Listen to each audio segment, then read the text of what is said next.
也讲到观光哦，观光署长陈玉秀今日是去立法院备询，针对观光客来台湾一档1000万人次的这个目标，伊讲挑战有影是真大，不过若要达到900万人次，应该是无问题。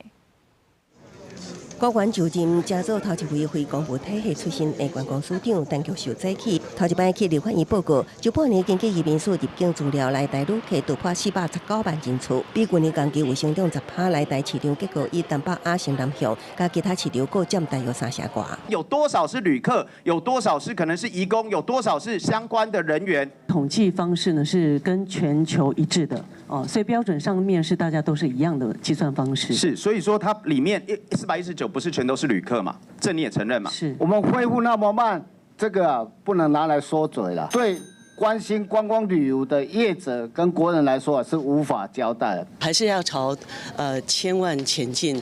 不过我们也知道说，今年确实碰到的挑战还是非常的多。 观光署表示，今年又按以1000万旅客来台为目标努力，900万达标应该无问题。另外，两岸观光有继续加对话交流，要么个就是爱配合相关规定办理。今年也有几十万旅客透过第三地还是其他专案方式来台。国内旅游部分虽然去年旅出2.2亿，要么7.5是当日来回。交通部长陈世凯讲，旅宿业状况确实不好。 现在旅宿业状况确实不好，所以我们会透过活动的方式，或者是更深度旅游的旅程，跟地方政府来结合，让大家愿意留在那个地方，不要只有几个小时，而是1天2天。交通部表示，国旅有轻旅行、当地来回的趋势，确实冲击旅宿业，所以会由观光署规划主题旅游，和区域分流，增进旅客过暝，留宿消费的观光经济。公司新闻采访报道。